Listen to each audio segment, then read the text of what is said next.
Hello दोस्तों, मैं आपका स्वागत करती हूँ और आज हम ऑर्गेनिक केमिस्ट्री के एक इम्पोर्टेंट टॉपिक पे बात करने वाले हैं, रेजोनेंस।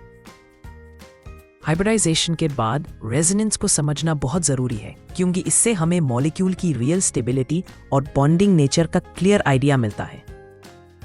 तो चलिए बिना टाइम वेस्ट किए शुरू करते हैं। चलिए रेजोनेंस को एक एग्जाम्पल से समझते हैं। बेंजीन। बेंजीन के लिए दो लुईस स्ट्रक्चर्स पॉसिबल होते हैं। दोनों में डबल बॉन्ड्स की जगह अलग अलग होती है, लेकिन इनमें से कोई भी स्ट्रक्चर मॉलिक्यूल का ट्रू पिक्चर नहीं दिखाता।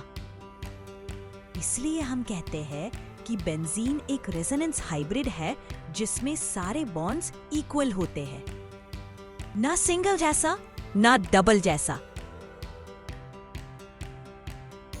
अगर कोई भी सिंगल स्ट्रक्चर मॉलिक्यूल का एग्जैक्ट पिक्चर नहीं दिखाता तो एक्चुअल स्ट्रक्चर कैसा होता है? इस एक्चुअल स्ट्रक्चर को कहते हैं रेजोनेंस हाइब्रिड। ये एक एवरेज होता है सारे कैनोनिकल फॉर्म्स का। जैसे बेंजीन में हर कार्बन कार्बन बॉन्ड की लेंथ इक्वल होती है।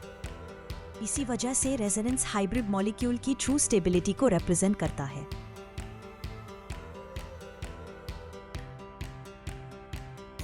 रेजोनेंस स्ट्रक्चर्स बनाते वक्त कुछ इंपॉर्टेंट रूल्स हमेशा याद रखने चाहिए। रूल 1, एटम्स की पोजीशन चेंज नहीं होती, सिर्फ इलेक्ट्रॉन्स मूव करते हैं। रूल 2, टोटल इलेक्ट्रॉन्स और चार्ज दोनों सेम रहना चाहिए। रूल 3, रेजोनेंस स्ट्रक्चर्स की एनर्जी ऑलमोस्ट सिमिलर होनी चाहिए। रूल 4, रेजोनेंस हाइब्रिड के एक्चुअल स्ट्रक्चर की स्टेबिलिटी हमेशा सबसे ज्यादा होती है।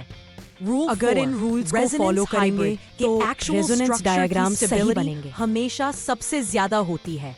अब हम पढ़ेंगे एक बहुत ही इंटरेस्टिंग कॉन्सेप्ट, हाइपर कॉन्जुगेशन, जिसे नो बॉन्ड रेजोनेंस भी कहा जाता है। हाइपर कॉन्जुगेशन वो इफेक्ट है जिसमें सिग्मा बॉन्ड CH का ओवरलैप होता है p ऑर्बिटल या pi ऑर्बिटल के साथ। इससे सिस्टम की स्टेबिलिटी बढ़ती है। यहाँ CH3 ग्रुप के अल्फा हाइड्रोजन के CH बॉन्ड्स का ओवरलैप होता है डबल बॉन्ड के p ऑर्बिटल से।